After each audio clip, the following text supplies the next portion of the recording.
The Clark Comet destroyed 75% or more of the Earth. Even after 5 years, the planet had not recovered.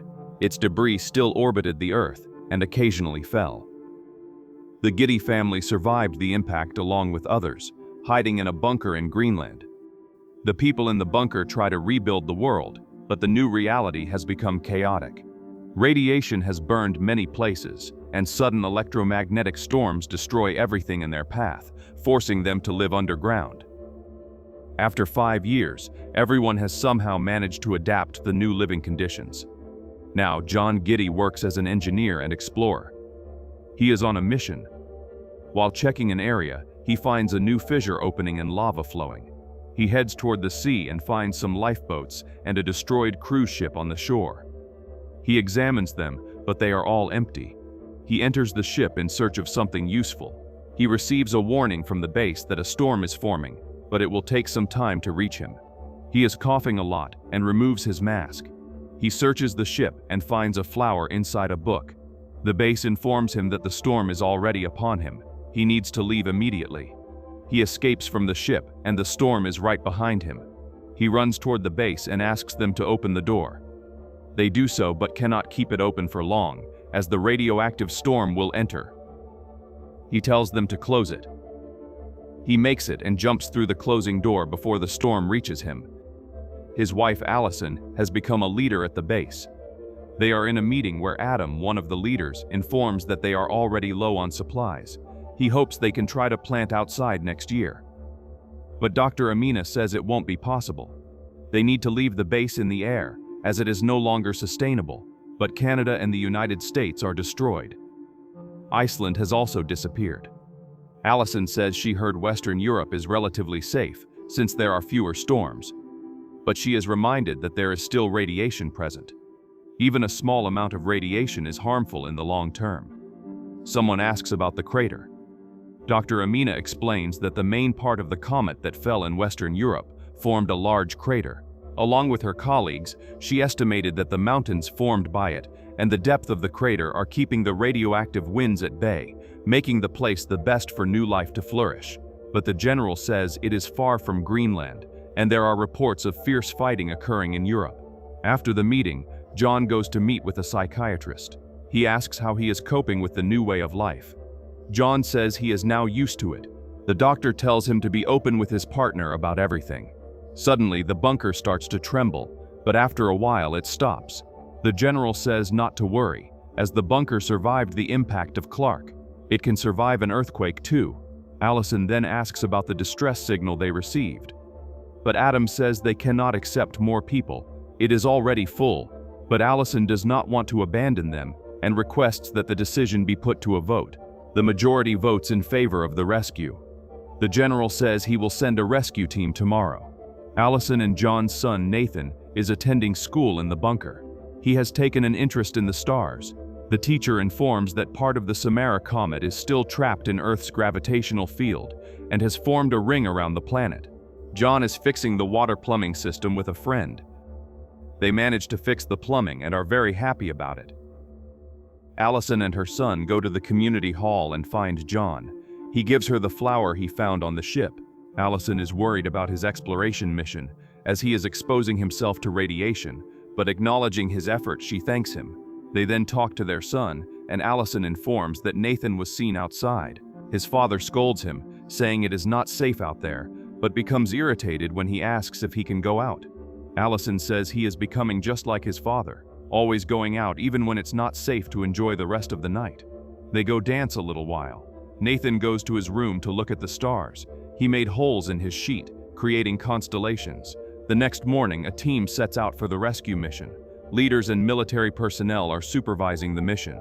They successfully rescue people and are returning to the base. John goes to his work and sees his worried friend. He notices a fissure forming in the wall. The rescue team asks for permission to go to a second location where more people are trapped.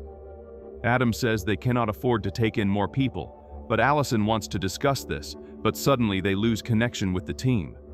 The bunker starts to shake violently, the power goes out, and the walls begin to crack. Everyone braces themselves to save each other while the place collapses. After the earthquake stops, John gets up with the help of his friend. First, he rushes toward his wife. He quickly supports her, and to their relief, she is fine. They then run to rescue their son. He is okay and already ready with his mask.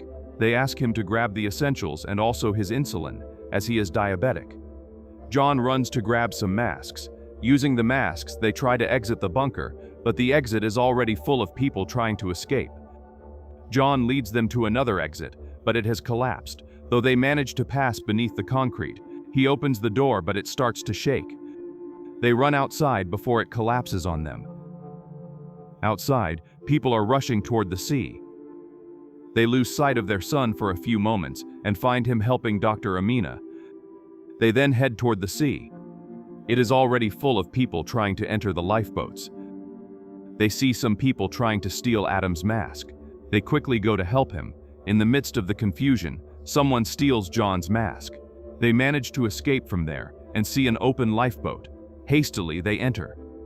They close the door as it is full, despite people still trying to get in. The pilot then starts to drive the boat away from the shore. Suddenly, a large wave is spotted approaching, and they prepare for impact. The tsunami sweeps away the people on the shore, but they manage to survive the wave in their boat. Now they need to decide where to go.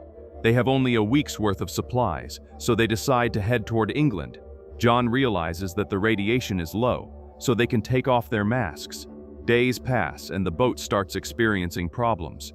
But John, being an engineer, fixes the boat. When night falls, Nathan enjoys watching the night sky. They can see the debris from the comet still trapped in Earth's orbit. Nathan shows his father the stars he learned about in school. Suddenly, a meteor falls from the sky. They wonder where it will land. The next morning, the boat stops again, and the pilot informs them they are out of fuel. They are now at the mercy of the current. Days pass, and everyone is getting restless. Soon, their boat hits something. They get out and see an underwater structure. John says he recognizes the place. It is Liverpool. Half of the city is submerged. They row the boat towards the ground. They get out of the boat and need to find shelter soon. They see people around and follow them. They find a rescue bunker. People are trying to enter, but the military is guarding the entrance. They go to the gate and inform that they are from the bunker in Greenland and seek refuge. They ask to see their identifications, but only Allison has hers, while the others have lost theirs. But the soldiers do not allow them to enter without identifications. Many people behind them try to enter. Seeing the chaos, the soldiers shoot Adam and fire more to close the door. In the midst of the confusion, they become separated from the group. A radioactive storm is approaching. John tells Amina they need to leave soon, for Adam has already left. The four then stop a car and ask for a ride, and the driver asks for his watch in exchange, which John hands over. They escape the radioactive storm. Dr. Amina asks if the world is the same everywhere. The driver replies that now the world is a dangerous place. People won't hesitate to kill to survive. These storms come out of nowhere and kill everyone in their path. They decide to head to London, where Allison's friend Mackenzie lives. They talked 8 to 10 months earlier, and she seems to have everything to survive. Nathan asks Dr. Amina if she believes the crater is real. She thinks it is. It is the same from the dinosaur extinction event, where they were exterminated by an asteroid, but new lives emerged from the destruction. Without it, they wouldn't be there. The driver pauses. They are only half an hour from London. John starts a conversation with the driver. He tells him the crater seems good, but it's just a fairy tale. Nathan approaches his father, and suddenly they feel the ground shaking. He shouts for everyone to hold on to something. He grabs Nathan and holds onto a tree. Countless meteors fall above them. They hold on tightly as everything calms down a bit. John sees the driver running toward the car. He warns him not to go, as a meteor is still falling. The driver says the car is everything and heads toward it. He is immediately struck by meteor debris. Once the meteor shower stops, they get out, grab their things from the car, and walk toward London. They arrive at Mackenzie's house, where she is ready with her gun. But upon seeing them, she is very happy. She welcomes them inside. The place is full of Alzheimer's patients. She says they have no idea about the meteor and tries to keep them happy, and that is her life now.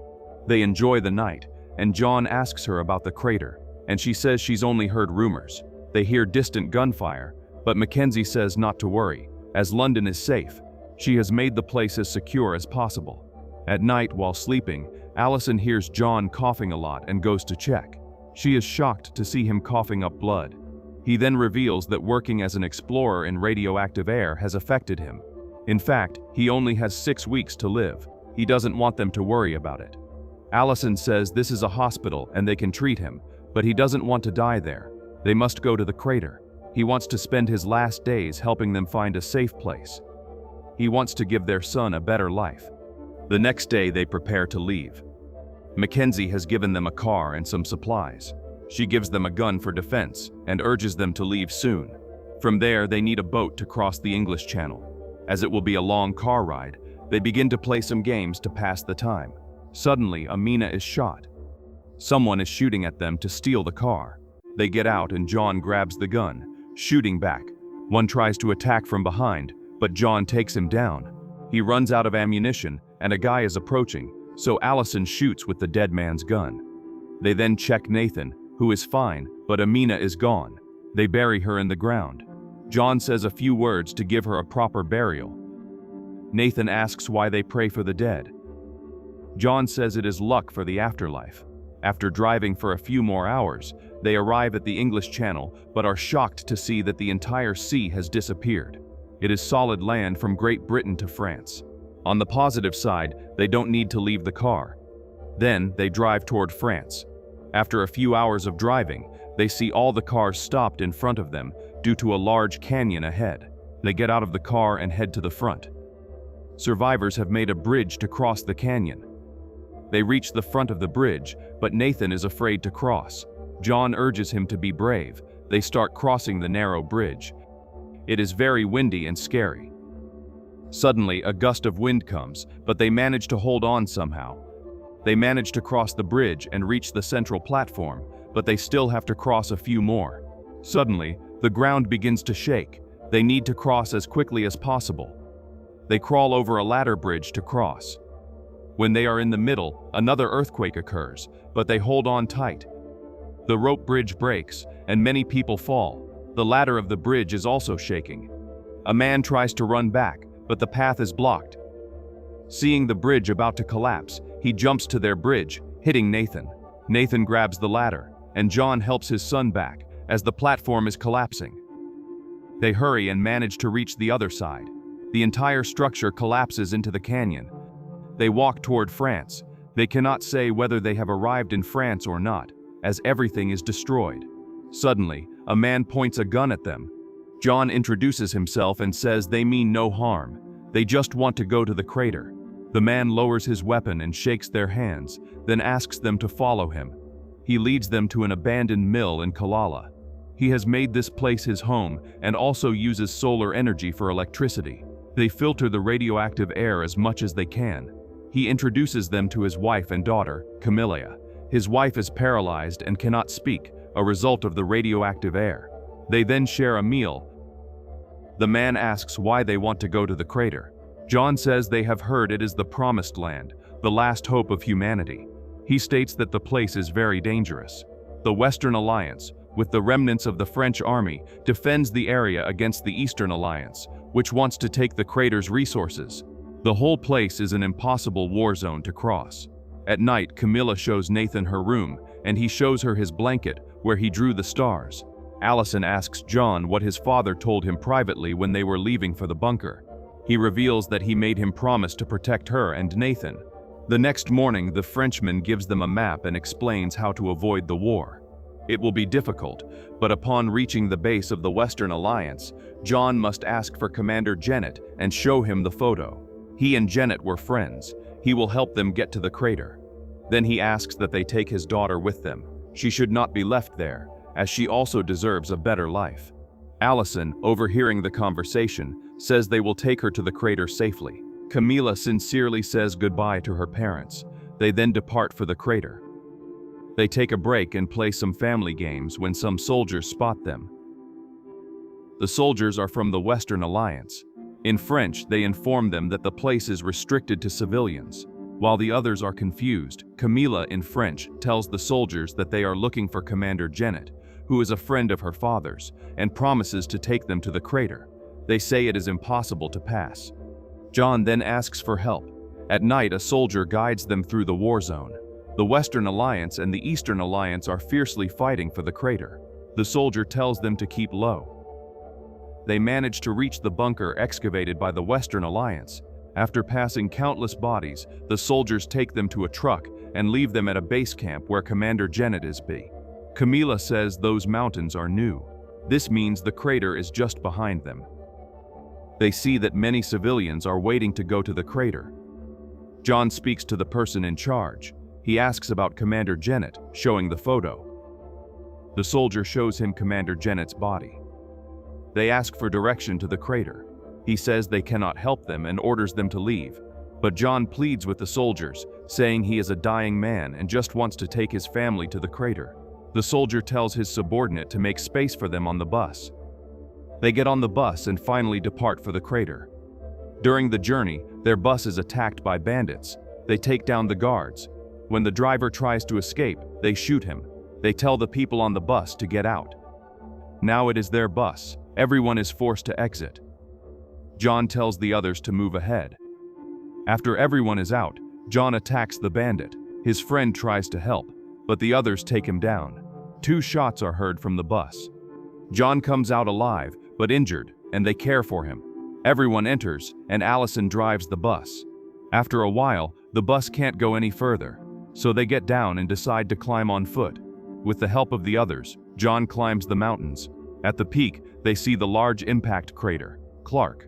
The place is exactly as they heard, with fertile land, fresh water, and a clear sky, free from radioactive air. Upon seeing the scene, John asks them to take a break, visibly happy to have made it that far. He then collapses on the ground and says he is at peace for having seen everyone arrive safely. Shortly after, John passes away. Nathan then recites the same phrase as a fitting farewell and takes on the responsibility of creating a new, better world, guided by kindness, compassion, and understanding.